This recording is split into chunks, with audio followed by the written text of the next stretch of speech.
chapitre bii dañuy wax ci nan ngay tabaxee habitude yu baax ci 4 étapes yu yomb. bàyyi xel ni liñ doon wax ci ginnaaw lépp nag dañ ko doon def pour nga comprendre habitude ak ni muy formé woo.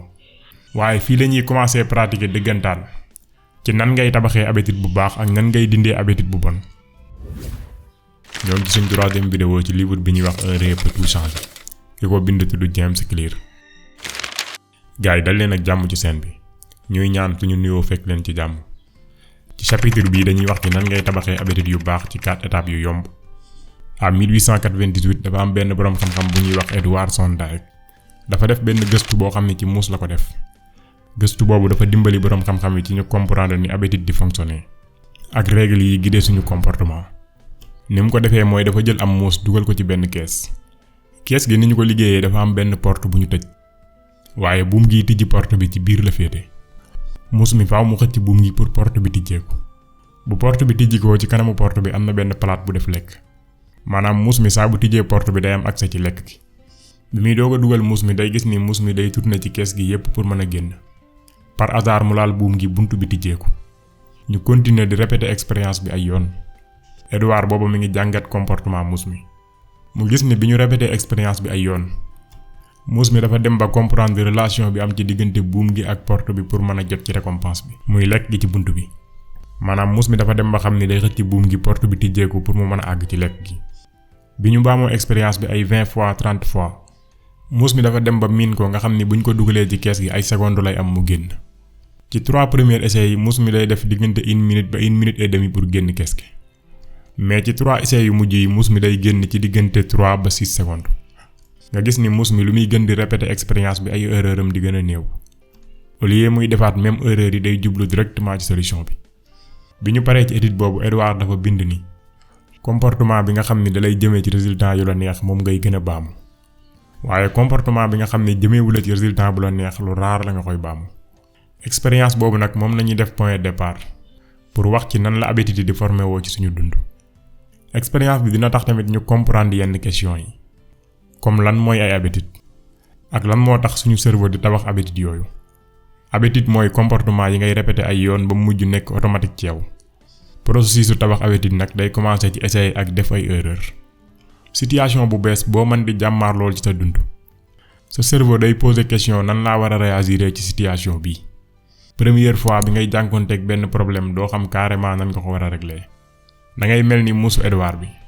maanaam da ngay essayer ay yoon yu bari pour xam ban moo ciy régler problème bi. ci jamono boobu nag activité cerveau bi day yëkkati ko bu baax. parce que da ngay analyser situation bi pour mën a jël décision avec conscience ci nan ngay régler problème bi. ay information yu bari ñooy ñëw ci sa bopp bi nga bëgg a comprendre benn bu ci nekk. cerveau bi day occupé ci tànn ban plan d'action moo gën a efficace pour régler problème bi. léeg-léeg da ngay mel ni muus mi xëcc buum gi da ngay dal ci benn solution par hasard. misaal boo stressé nga découvrir ni boo dawee day dindi stress boobu. léeg-léeg nga découvrir ni génn waxtaan mooy dindi stress boobu. noonu lay demee da ngay découvrir ba keroog ngay àgg ci récompense bi dëggantaan. saa boo demee ba trouver récompense bi dëggantaan da ngay changer stratégie beneen yoon bi problème boobu di ñëwaat. bu ñëwaatee immédiatement sa cerveau day delloo si mbir yi nga defoon pour àgg ci récompense boobu. buñ koy misaal ci muus mi bi mu demee ba tàmm kees gi. buñ ko dugalee rek immédiatement day xëcc buum gi porte bi tijjeeku mu dem ci lekk gi. parce que boobu cerveau am trouvé na solution idéale bi muy xëcc buum gi. loolu mooy boucle bi nga xam ne lépp lu nit ki def moo nekk ci ginnaawam. mooy essayer échouer. jàng essayer waat beneen yoon bu différent. looy gën a pratiquer mouvement yu amul njariñ yi di gën a wàññeeku. yu am njariñ yi di gën a renforcer wu. loolu nag mooy formation wu habitude. muus mi bi mu doon soog a dugg ci kees gi amagul woon habitude moo tax mu doon jël temps bu bari pour trouver solution. waaye bi mu ko defee ay yoon dafa mujj nekk habitude ci moom. moo tax soxlaatul woon di jël temps bu yàgg pour tijji porte bi. saa boo jànkoonteeg benn problème ay yoon sa cerveau day automatiser processus bi nga war a def pour àgg ci solution bi. say habitude nekkul lu dul benn série de solutions automatiques. boo xam ni day régler say problème régulièrement. misaal problème bi nga am mooy da nga am yaram bëgg a perte poids. solution bi mooy da ngay xool li ngay lekk. da ngay entraîner régulièrement. da ngay xoolaat sa heure yi nelaw. loolu mooy habitude mooy série de solutions bi régler sa problème muy am yaram.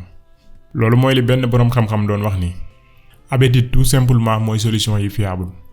pour régler problème yi ngay jànkoonteel ci sa environnement. saa bu habitude formé woo nag niveau activité bi cerveau bi doon def day wàññeeku. moo tax bu benn situation taxawee da ngay jàng concentré wu ci mbir yi nga xam ni moo ciy indi solution supprimer yeneen mbir yi ci des yépp. bu ko defee saa boo amatee situation bu mel noonu da ngay xam directement li nga war a def dootoo jaar ci processus su essayer yeeg échouer yu mel noonu.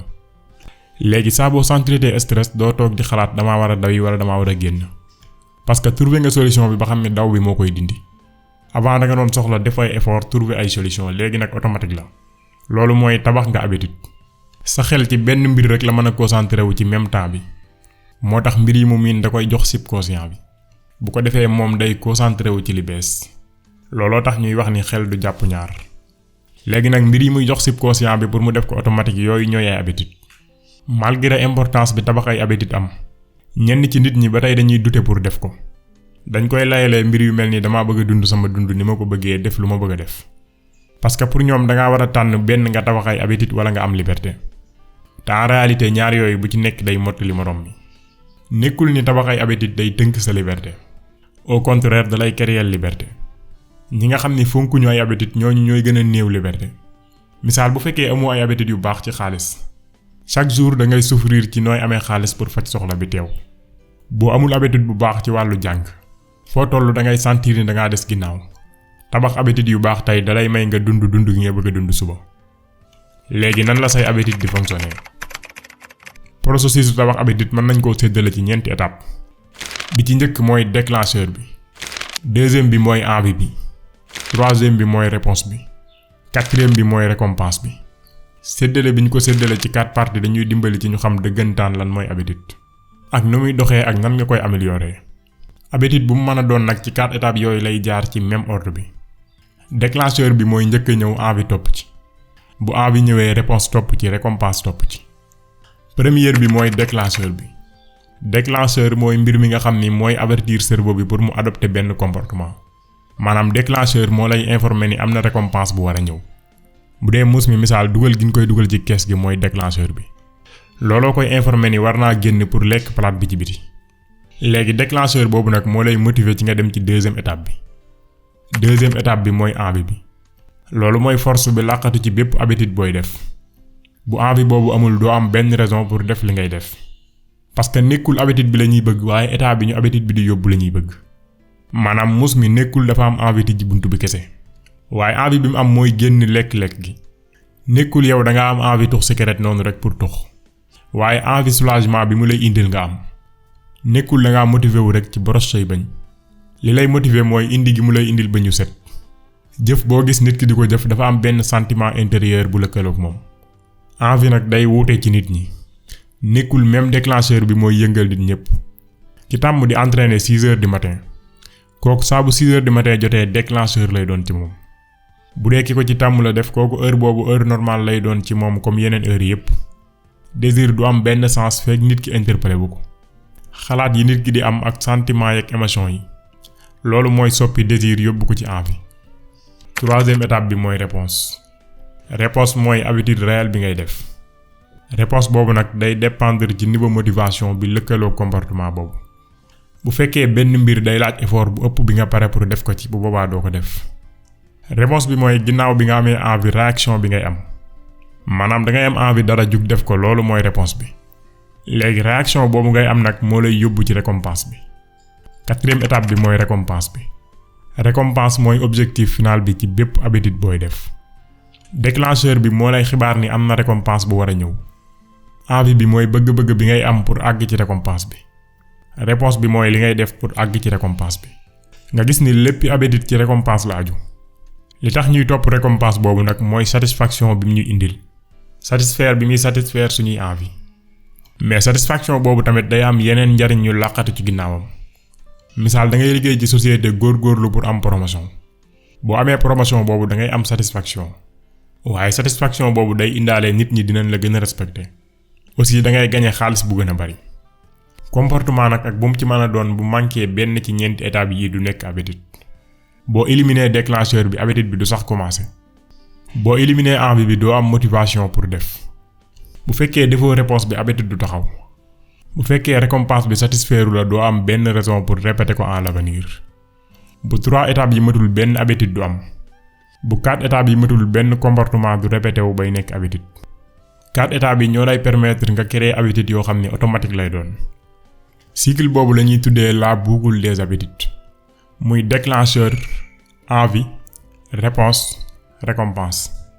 4 étapes yooyu nag benn cercle la boo xam ne day tourner du jeex mukk, day continuer chaque instant ci sa dund. boucle habitude boobu day analyser environnement bi nga nekk, anticiper li war a xew, tester ci ay réponses yu wuute, jàng ci résultats yi muy am. misaal bu fekkee am na lu la déclencher ba nga am envie nekk riche muy lu war a xew, léegi dañuy trouver ay yoon yu wuute muy li nga war a def pour nekk riche. jàng ci njuumte yi ngay def pour trouver yoon bu baax bi pour nekk riche. ci tënk dañ naan déclencheur bi mooy motiver envie bi. envie bi moo ñuy pousse ci réponse bi ñuy am. réponse bi ñuy am moo ñuy indil récompense bi.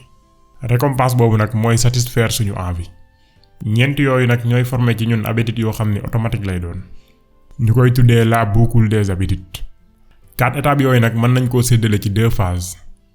benn bi mooy la phase du problème. deuxième bi mooy la phase de la solution. la phase du problème moo ëmb déclencheur ak envie. ci phase boobu nga yëg ni lii jaarul yoon dafa war a changer. bu dee la phase de solution mooy ëmb réponse ak récompense. foofu ngay defee li nga war a def, réaliser changement bi nga bëgg. jëf yi ñuy jëf yépp li làqu ci ginnaawam mooy régler problème. léeg-léeg problème bi mën naa nekk nga gis lu baax bëgg koo am. léeg-léeg mën naa nekk souffrance bu nekk ci yow nga bëgg koo dindi. ci ñaari situation yépp nag objectif habitude bi mooy indil la solution ci problème boobu ngay jànkonteel. loolu dinañ ko gën a leeral ci kanam. imaginer booy dugg ci néeg bu lëndëm guddi da ngay dugg rek taal lampe bi. loolu da nga koo baamu ba mu nekk habitude ci yow. nga xam ni soxlawoo di xalaat sax pour def ko. pourtant ci seconde yi ngay def loolu jaar nga ci 4 étapes yépp saa nga bàyyi ci xel. rarement lañuy toog di bàyyi xel habitude yi nga xam ni mooy contrôler suñu dund. ñu bari bàyyiwuñ xel ni bu ñuy sol tubéy wala dàll même tànk bi lañuy njëkk a sol chaque jour muy gauche wala droite. baamu gi ñuy baamu dara lu yàgg ba suñu cerveau programmé wu ci loolu. day doon automatique da nga koy def saa nga bàyyi ci xel. léegi misaal sa téléphone sonné na message muy déclencheur. bëgg-bëgg bi ngay am ci xool message bi lu mu doon loolu mooy envie bi. réponse bi mooy jël gi ngay jël téléphone bi lire message bi. récompense bi mooy satisfaction bi nga am ci ni envie bi nga amoon muy lire message bi def nga ko. léegi jël gi ngay jël téléphone bi day lëkkaloog sonné gi. maanaam bu demee ba nekk habitude bu téléphone bi sonné rek automatiquement da nga koy jël ci sa loxo. da ngay nelaw ba asamaan set nga yeewu muy déclencheur bi. nga bëgg a nekk en forme sawar muy envie bi. nga naan kaasu café muy réponse bi. nga am satisfaction muy nekk gi ngay nekk ci forme. bu nekkee habitude naan café gi day wékku ci yeewu gi. maanaam saa bu asamaan setee boo yeewoo automatiquement da ngay naan café. da ngay dugg ci néeg bu lëndëm muy déclencheur bi. nga bëgg a gis muy envie bi. nga taal lampe muy réponse bi. nga am satisfaction ci bëgg a gis gi nga bëggoon a gis muy récompense bi. léegi taal lampe bi day lëkkaloog dugg ci néeg bu lëndëm. léegi saa boo duggee ci néeg bu lëndëm automatiquement da ngay taal lampe bi. léegi ginnaaw biñ la leeralalee 4 étapes yooyu yépp ci chapitre bii dañu lay wax nan ngay utiliser 4 lois yooyu pour changer comportement ak bu mu mën a doon. loolu mooy li ñuy tuddee 4 lois pour changement de comportement. ay lois la yu simple pour créer habitude yu baax supprimer yu bon. 4 yooyu mën nañ koo jàppe ay levier yoo xam ne day influencer comportement nit ki. levier yooyu bu ñu nekkee ci position bi ñu war a nekk day yomb lool nga créer ay habitude yu baax. bu fekkee dañoo nekk fi ñu warul nekk nag c'est impossible nga créer habitude bu baax. loolu dinañ ko gën a leeral ci biir chapitre bii. bàyyi xel ni liñ doon wax ci ginnaaw lépp nag dañ ko doon def pour nga comprendre habitude ak ni muy formé woo. waaye fii lañuy commencer pratiquer dëggantaan ci nan ngay tabaxee habitude bu baax ak nan ngay dindee habitude bu bon. bu fekkee dangaa bëgg a tabax habitude bu baax 4 lois yi bu nekk dafa am noo war a jëflanteeg moom. bu fekkee dangaa bëgg a dindi habitude bu bon it noonu. bu fekkee dangaa bëgg a tabax habitude bu baax. loi numéro 1 muy déclencheur bi. def ko mu nekk lu leer naññi. misaal bu fekkee dangaa bëgg a tabax habitude lire. del teg livre yi foo xam ne danga koy gis. ba pare wutal ko heure boo koy def. deuxième loi bi mooy envie bi. def ko mu nekk lu attractif lu lay xëcc. maanaam loo xam ne dalay sawarloo. misaal ngay ànd ak say xarit di dem saal ci ki bëgg a tabax habitude entraîner. troisième loi bi mooy réponse bi. def ko mu nekk lu yomb. réponse bi bu nekkee lu jafe doo ko bëgg a def. misaal bu fekkee dangaa bëgg a tabax habitude def sport. booy soog a commencer au lieu ngay def sport 30 minutes. def ko rek 2 minutes jëm 5. li ëpp solo fii mooy fexe ba habitude bi sax. bu habitude bi xësee sax bu la neexee nga yokk. quatrième loi bi mooy récompense bi. moom def ko mu nekk lu lay satisfaire. misaal mën ngaa créer sa bopp benn récompense bu fekkee dangaa bëgg a tabax habitude du def sport. mën ngaa def saa boo jugee sport def benn affaire boo bëgg donte naan benn kaasu café la. récompense boobu da lay motiver pour nga sawar ci habitude bi. bu fekkee nag dangaa bëgg a supprimer benn habitude contraire yooyu ngay def. bu dee déclencheur bi la def ko mu nekk lu nëbb. misaal bu fekkee dangaa am habitude tux. boo bëggee bàyyi dindil lépp loo xam ne day tax sa xel dem ci. bul fréquenter yi ñuy tux. bul demati ci place yi nga daan tuxee. bul yorati benn matériel bu la koy fàttali. deuxième loi bi tamuy envie. moom def ko mu nekk lu lay tàyyelloo. maanaam bu fekkee da nga am habitude tux wala seetaan porno wala lu mu mën a doon. bindal lor yi mu la mën a lor ak yàqal yi mu la mën a yàqal yépp. nga teg ko foo xam ne da nga koy gis. troisième loi bi mooy réponse bi. moom def ko mu nekk lu jafe. misaal bu fekkee da nga am habitude fanaanee manipuler sa téléphone. fexeel ba teg téléphone bi fu sori wala nga bàyyi ko ci beneen néeg. nga xam ni faaw nga jug dox pour mën koo utiliser. bu fekkee da nga am habitude seetaan porno. supprimer photo ak vidéo yi nga ci yor yépp. nga bloqué site yépp. xam ni balaa nga ci amaat accès di nga sonn. loolu yaataloon nañ ci lu bari ci vidéo bi ñu defoon tuddee ko votre cerveau sur le porno. dinañ la defal lien bi ci description vidéo bii. quatrième loi bi mooy récompense bi. moom def ko mu bañ laa satisfaire. wala nga lëkkale ko loo xam ne du la satisfaire. misaal boo defee habitude bu bon boobu puniral sa bopp. xañal sa bopp loo bëgg wala nga def loo sa bopp lu metti.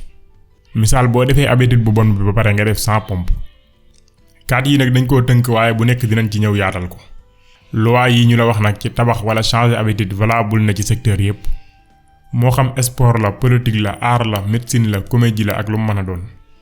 mën nga koo utiliser moo xam ak défi boo mën a jànkoonteel.